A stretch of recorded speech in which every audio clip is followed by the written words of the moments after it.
Tournez avec moi dans Luc au chapitre 4. Luc au chapitre 4, je ne sais pas pourquoi dans mes notes j'ai écrit Luc 14, mais en tout cas c'est Luc 4. Je vois ça, là, je me rends compte de ça. Probablement que la semaine dernière, on a lu à partir du verset 14. Donc Luc 4, c'est correct, c'est bien affiché à l'écran. Versets 31 à 44. Et puis on continue notre série dans l'Évangile de Luc où on voit vraiment la personne de Jésus, qui est ce Jésus, ce Seigneur, le roi qui est venu sur la terre. Et aujourd'hui, on va voir ensemble des choses qui nous montrent réellement la grandeur de notre Seigneur Jésus. Alors, on va lire Luc 4 à partir du verset 31. Il descendit à Capernaum, ville de la Galilée, et il enseignait le jour du sabbat. On était frappé de sa doctrine, car il parlait avec autorité. Il se trouva dans la synagogue un homme qui avait un esprit de démon, impur, et qui s'écria d'une voix forte, « Ah! Qu'y a-t-il entre nous et toi, Jésus de Nazareth? Tu es venu pour nous perdre. Je sais qui tu es, le Saint de Dieu. » Jésus le menaça, disant, « Tais-toi et sors de cet homme. » Et le démon le jeta au milieu de l'assemblée et sortit de lui sans lui faire aucun mal. Tous furent saisis de stupeur et ils se disaient les uns aux autres, « Quelle est cette parole? Il commande avec autorité et puissance aux esprits impurs et ils sortent. » Et sa renommée se répandit dans tous les lieux d'alentour.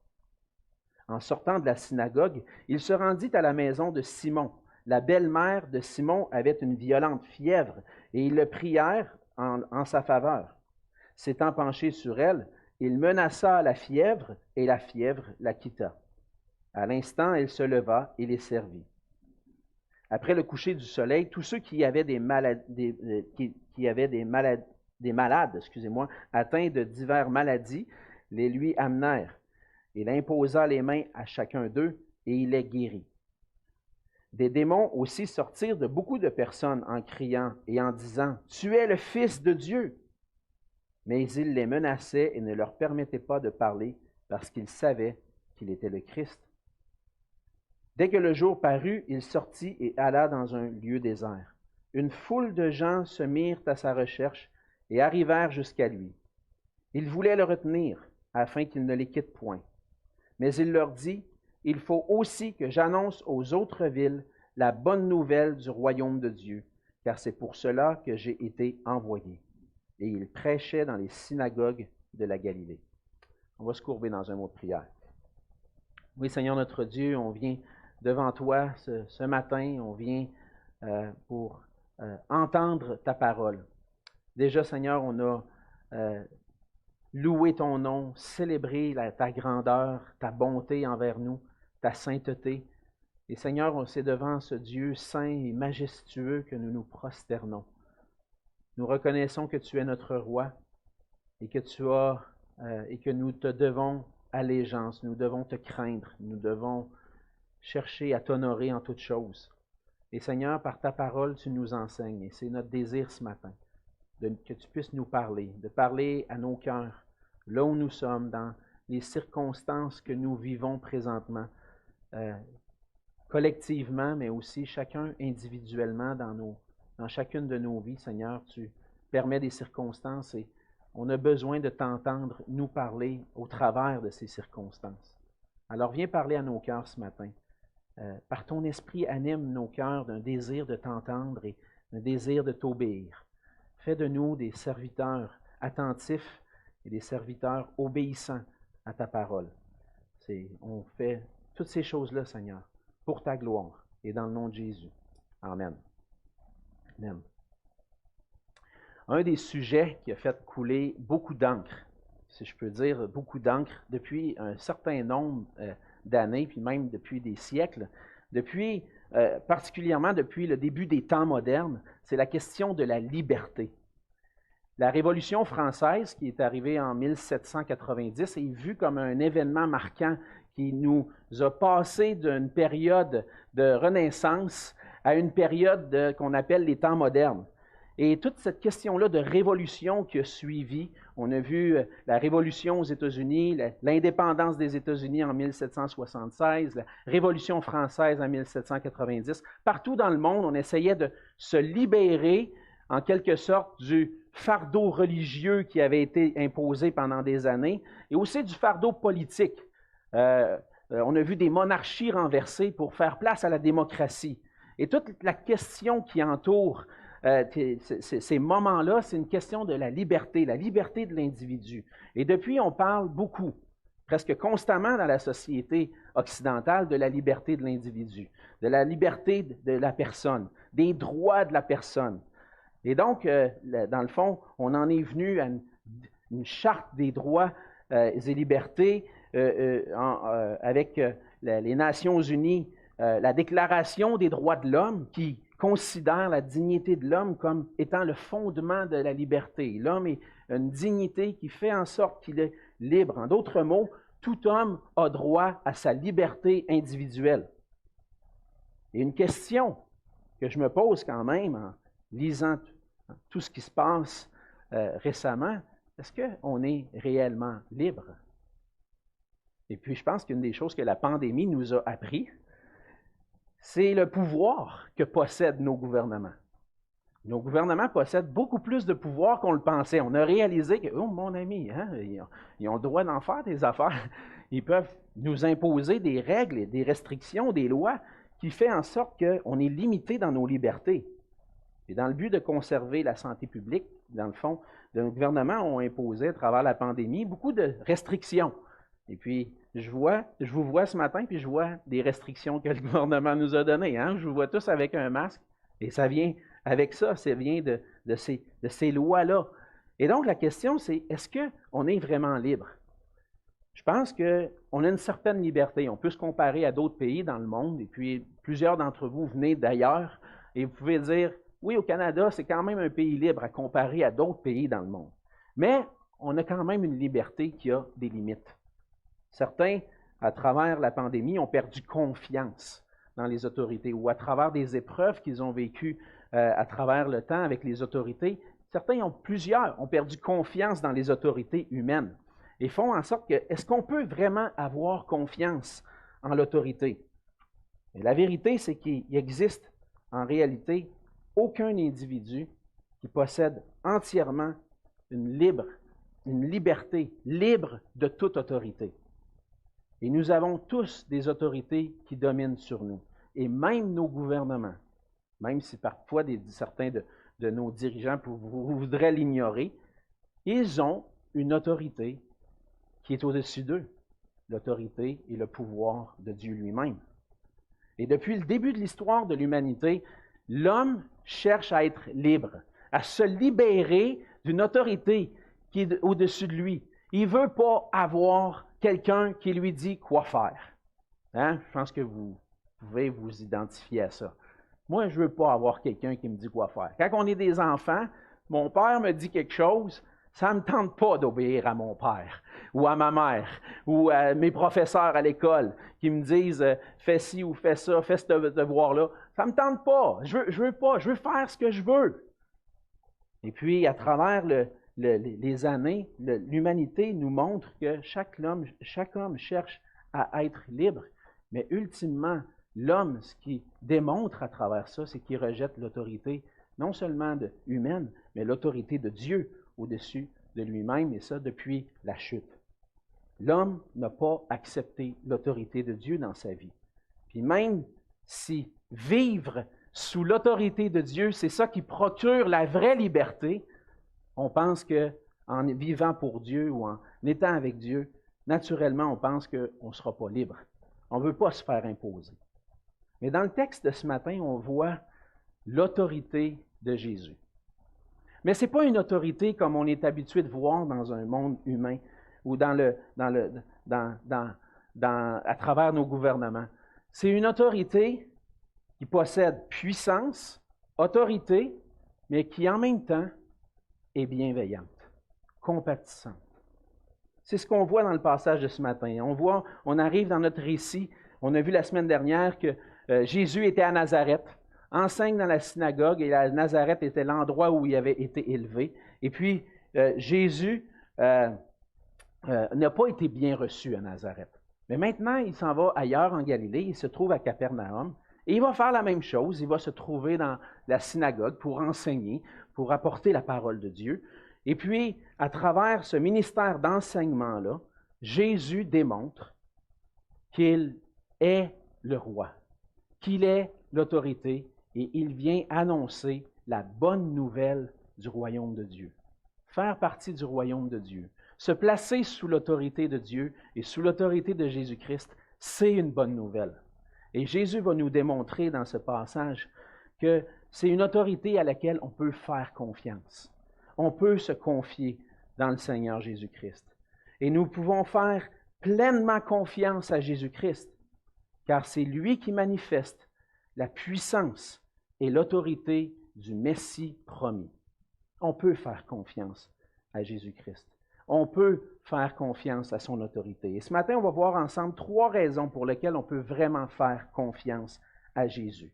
Premièrement, on voit dans les versets 33 à 37 que Jésus est le roi qui possède l'autorité sur les esprits impurs.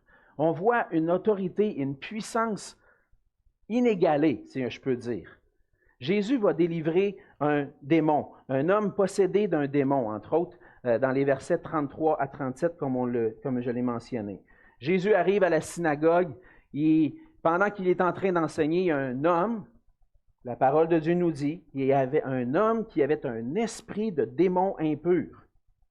Et donc, cet homme-là se présente et dit d'une voix forte, « Qu'y a-t-il entre nous et toi, Jésus de Nazareth? » Et là, il y a une confrontation qui est en train de se passer. Une confrontation entre la force et l'autorité divine en Jésus-Christ et la puissance du mal, la puissance de Satan. Et je vais en venir à ça, mais c'est sûr qu'en 2021, parler de la puissance divine puis la puissance du mal, on a peut-être tendance à vouloir mettre ça un petit peu de côté. Mais c'est ce que la parole de Dieu nous dit ce matin. Qu'y a-t-il entre nous et toi? Es-tu venu pour nous perdre? Es-tu venu pour nous détruire?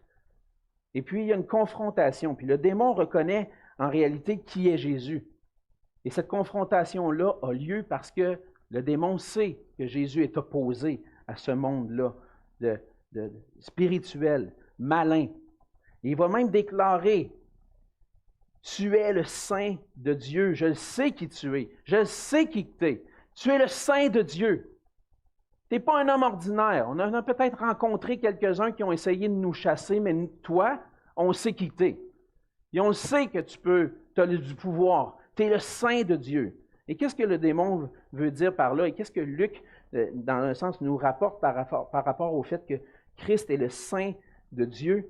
En réalité, on l'a vu la semaine dernière. Jésus a été oint du Saint-Esprit. Il est le Messie.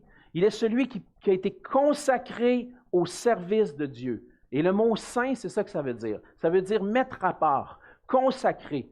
Jésus a été consacré pour le service de Dieu et il est le Saint de Dieu. Il est le Messie. Il est le roi de la descendance de David. Et cette confrontation-là, avec l'esprit impur, rappelle aussi la confrontation que Jésus a eue avec Satan un peu plus tôt, dans le chapitre 4, dans le désert. Jésus est là, en présence d'un démon, et qu'est-ce que Jésus fait? Jésus va chasser le démon de cet homme.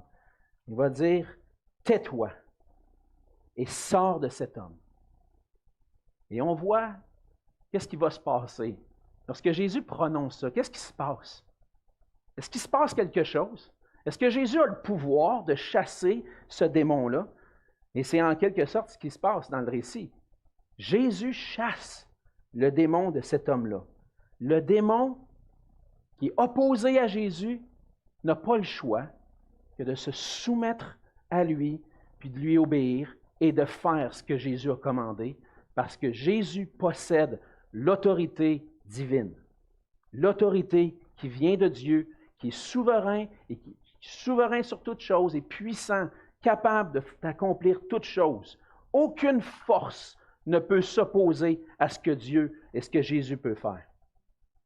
Et Jésus va le faire, va chasser ce démon-là.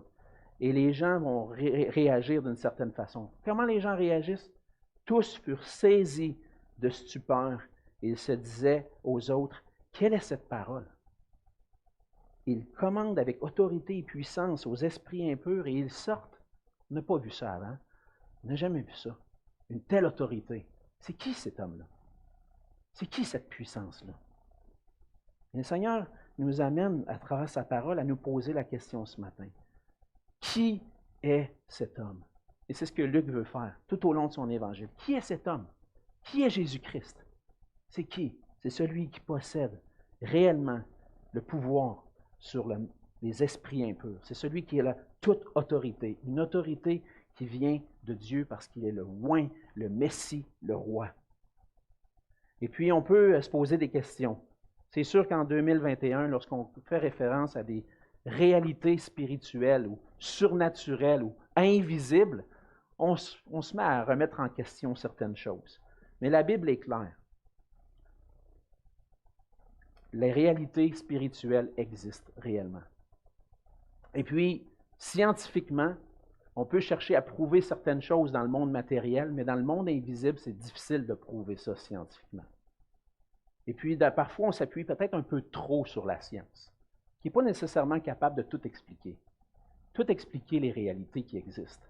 Mais des réalités invisibles, la science, c'est difficile pour elle de l'expliquer. La méthode scientifique, en tout cas, peut essayer peut-être de prouver certaines choses, mais n'y arrive pas. Par contre, la parole de Dieu, elle, c'est un fondement sûr, un fondement certain. Et la parole de Dieu nous dit qu'il y a un monde spirituel qui nous entoure et un monde spirituel bien réel. Et nous faisons partie de ce monde spirituel-là. Nous avons une âme, et notre âme, on le voit dans les Écritures, est sous un pouvoir. Elle est soit sous le pouvoir de Dieu ou sous le pouvoir du mal. Dans Éphésiens au chapitre 2, l'apôtre Paul va dire « Vous étiez morts par vos offenses et par vos péchés, dans lesquels vous marchiez autrefois selon le train de ce monde, selon le principe de la puissance de l'air, de l'esprit qui agit maintenant dans les fils de la rébellion. » Je sais que ça ne fait pas plaisir, mais on est sous l'autorité de quelqu'un. L'autorité de peut-être quelqu'un qu'on ne voit pas. Et lorsqu'on est dans nos péchés, l'apôtre Paul nous dit qu'avant de connaître Jésus-Christ, j'étais sous l'influence d'un esprit qui agit. Le prince de la puissance de l'air, le principe de la puissance de l'air, Satan. Dans Éphésiens 6 au verset 12, Paul va dire aux chrétiens, « Car nous n'avons pas à lutter contre la chair et le sang, mais contre les dominations, contre les autorités, contre les princes de ce monde de ténèbres, contre les esprits méchants dans les lieux célestes. » C'est une réalité. Il y a un pouvoir spirituel, le mal. Et Luc, en bon historien, en quelque sorte scientifique de son époque, rapporte ce que des témoins oculaires ont vu. Un homme est possédé, il agit d'une certaine façon qui n'est pas normale, qui confronte Jésus. Et Jésus dit au démon de sortir de cet homme-là. Les gens le voient se placer au milieu, puis le démon sort. Il s'est passé quelque chose, là. Qu'est-ce qui s'est passé exactement? Mais la Bible nous dit que Jésus a le pouvoir et l'autorité. Il a chassé ce démon. On voit à travers ça que Dieu nous envoie un Messie qui peut nous délivrer de la puissance du mal, qui peut nous délivrer de ce pouvoir-là qui est sur nous, qui est invisible, qui nous amène à être rebelles à Dieu, comme dit Éphésiens. Cet esprit-là agit dans les fils de la rébellion. Et Jésus vient et nous montre qu'il a le pouvoir sur ce prince des ténèbres. On peut dire en quelque sorte que la rébellion envers Dieu, que lorsqu'une rébellion envers Dieu est manifestée, il y a une œuvre de l'ennemi, de Satan, de l'ennemi. Et les gens qui ne croient pas et qui sont rebelles à Dieu sont sous l'emprise du diable. C'est sévère, ces paroles-là. Puis je sais que je dis ça en 2021, la plupart des gens, les chrétiens, peut-être vous accueillez ça, vous dites oui, c'est vrai, Mais d'autres à l'extérieur qui peuvent entendre et qui peuvent m'entendre peut-être ce matin, ils disent, es-tu malade, toi? Es-tu malade? Non. Je fais confiance à la parole de Dieu. Je fais confiance à ce que Jésus-Christ dit. Et Jésus a dit dans Jean 8, au verset 43 et 44, il parlait avec les Juifs de son époque. Il dit, pourquoi ne comprenez-vous pas mon langage? Il parlait avec les plus religieux, les gens qui connaissaient la Bible par cœur. Parce que vous ne pouvez pas écouter ma parole. Vous ne pouvez pas comprendre ce que je dis. Vous ne pouvez pas entendre ma parole. Pourquoi? Vous avez pour père le diable. Et vous vous accomplissez, et vous voulez accomplir les désirs de votre père. Il a été meurtrier dès le commencement. Il ne se tient pas dans la vérité parce qu'il n'y a pas de vérité en lui. Lorsqu'il profère le mensonge, il parle de son propre fond, car il est menteur et le père du mensonge. L'esprit qui agit dans les fils de la rébellion amène les gens à dire, Jésus, c'est une histoire inventée, cette histoire-là. Il chuchote le mensonge. Jésus, c'est pas vrai. Voyons donc, il ne pouvait pas avoir l'autorité puis la puissance de chasser des démons. C'est impossible. Voyons, on ne peut pas prouver ça. Lorsqu'on raisonne de cette façon-là, lorsqu'on est rebelle à la parole de Dieu, on est sous l'influence du diable. On croit le mensonge qu'il nous dit. Et ceux qui ne reçoivent pas les paroles de Christ croient à ce mensonge. Mais Jésus est venu pour nous délivrer. Il montre qu'il est capable de chasser le démon. Jésus est capable de nous délivrer de cette emprise que le diable a sur nous. L'apôtre Paul va dire dans Colossiens 1, les versets 12 à 14, il dit « Rendez grâce au Père, qui vous a rendu capable d'avoir part à l'héritage des saints dans la lumière.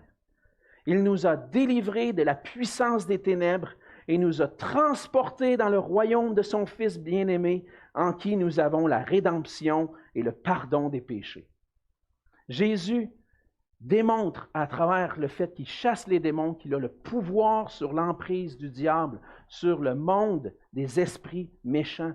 Il a le pouvoir de nous transformer d'une influence des ténèbres pour nous faire passer à la lumière, pour nous faire reconnaître notre péché et notre besoin d'être délivrés de nos péchés et de voir Jésus-Christ comme celui qui peut me délivrer et qu'en plaçant ma confiance en lui, qui possède l'autorité, la puissance, maintenant je peux être transporté d'un royaume de ténèbres à un royaume de lumière.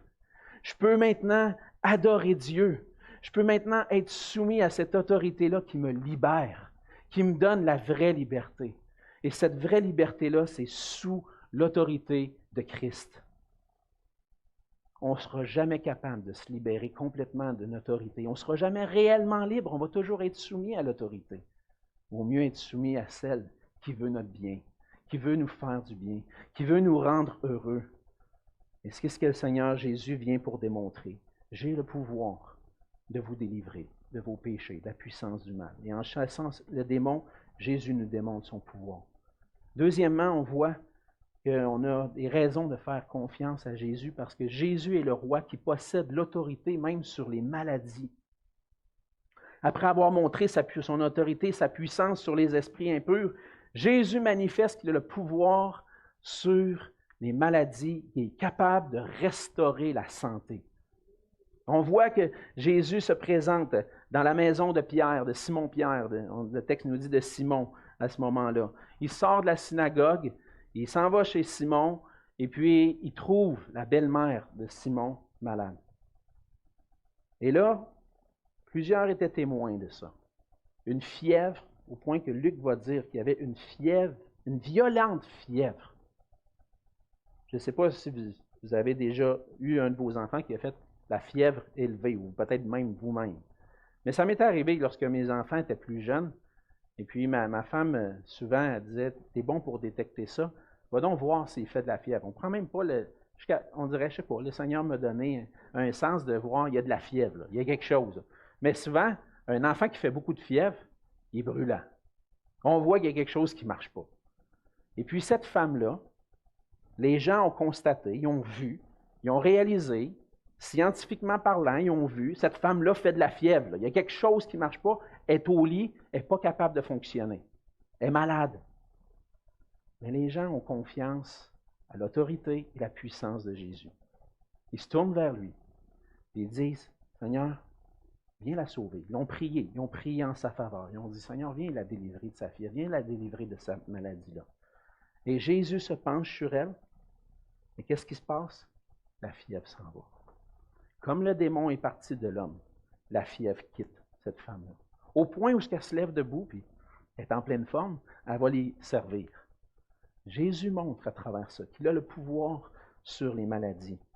Et cette femme-là est reconnaissante. On peut voir à travers le fait qu'elle se lève et qu'elle sert le Seigneur et qu'elle sert les gens dans la maison, qu'elle est reconnaissante de ce que le Seigneur a fait pour elle. Et là, en guérissant la belle-mère de Pierre, Jésus démontre son autorité encore une fois. Les maladies, on le sait, ne font pas partie du monde parfait que Dieu a créé.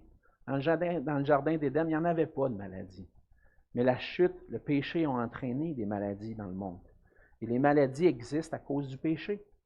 Le péché, en réalité, entraîne toutes sortes de souffrances et d'épreuves dans le monde.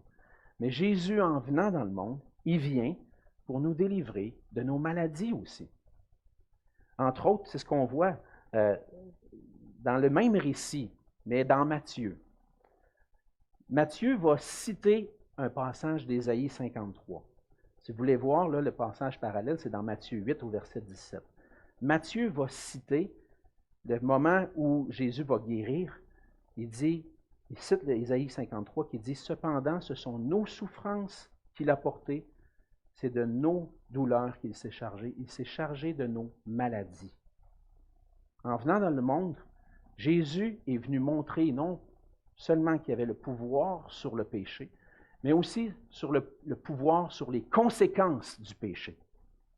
Et aujourd'hui, plusieurs vont prêcher un évangile qui disent « Viens à Jésus, puis il va te guérir.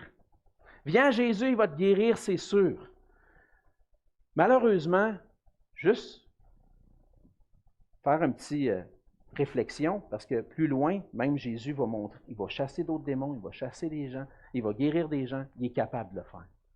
Mais à quelque part, à un moment donné, tous ces gens-là sont morts. Hein?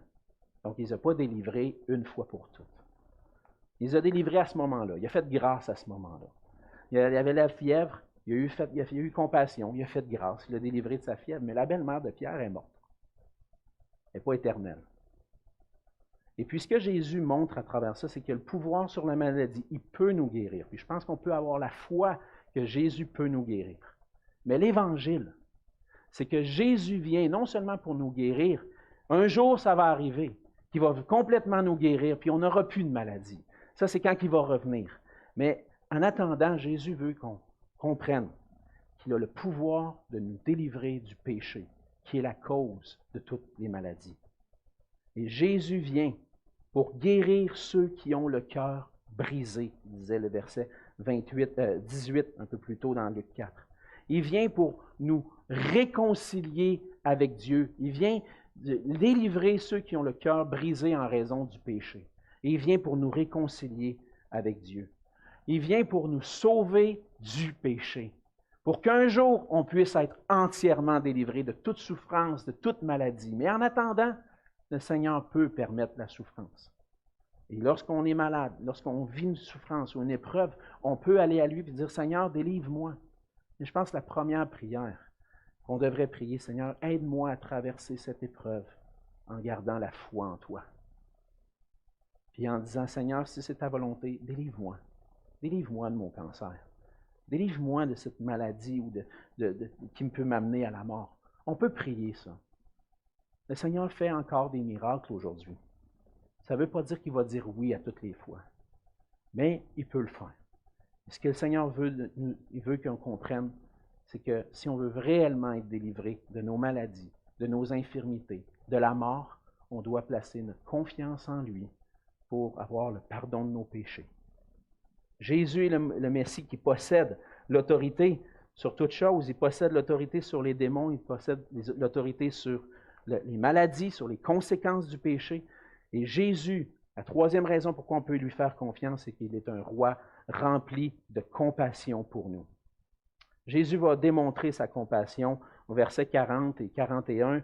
On le voit qu'après le coucher du soleil, c'était le sabbat, alors les gens ont attendu la fin de la journée pour pouvoir faire marcher, aller faire des distances, parce que le sabbat les limitait dans ce qui pouvait, des distances qui pouvaient se déplacer. Et donc, lorsque le soleil se couche, le sabbat termine, les gens peuvent aller à la rencontre de Jésus. Et dans un sens, plusieurs malades viennent. Les maladies, les gens possédés de démons. Et qu'est-ce que Jésus fait? Jésus va imposer les mains à chacun d'eux et les guérir. Et à travers ce geste-là où Jésus impose ses mains sur chaque personne, sur les malades, il démontre sa compassion. Il dit, j'ai compassion de toi. Tu vis une épreuve, c'est difficile, tu vis cette maladie-là, mets les mains sur lui, puis donne la bénédiction d'être délivré de la maladie. Et Jésus manifeste sa compassion. Et il manifeste tellement sa compassion, je dois accélérer un petit peu, mais il manifeste tellement sa compassion que les gens de Capernaum répondent différemment de ceux de Nazareth. Et ce qu'ils voulaient, ils ne voulaient pas qu'ils s'en aillent.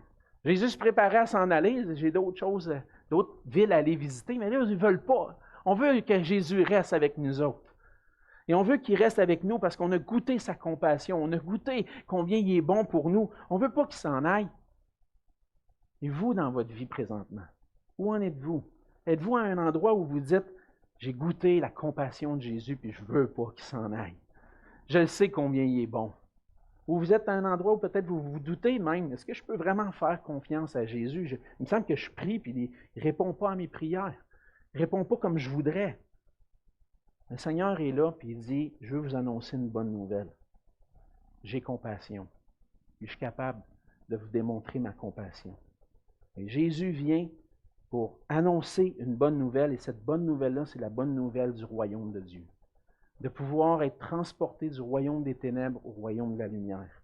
Et Jésus annonce cette bonne nouvelle-là aujourd'hui, encore aujourd'hui. Jésus, à travers nous, à travers son Église, à travers sa parole, veut dire au monde qu'il est un roi dont il fait bon d'appartenir et de servir. Parce qu'il est un roi qui a compassion, qui est bienveillant envers nous. Et nous avons une bonne nouvelle à apporter au monde, d'apporter la bonne nouvelle du Seigneur Jésus. Et lorsque on croit et on voit, on réalise qui est réellement Jésus, qu'il a ce pouvoir sur le mal, qu'il a le pouvoir de délivrer des maladies, qu'il est un roi plein de compassion, la meilleure chose qu'on a à faire, c'est de venir à lui avec confiance et de dire, Seigneur, c'est toi qui es Dieu, c'est toi qui es roi, je veux t'appartenir. Je veux arrêter d'être esclave. Je veux arrêter de vivre dans le malheur, puis être malheureux. Je veux trouver le bonheur, puis le bonheur se trouve en toi parce que tu es un roi bienveillant. Qu'est-ce que vous avez répondu à Jésus jusqu'à maintenant dans votre vie? Vous entendez le message ce matin? Qu'est-ce que tu as répondu à Jésus?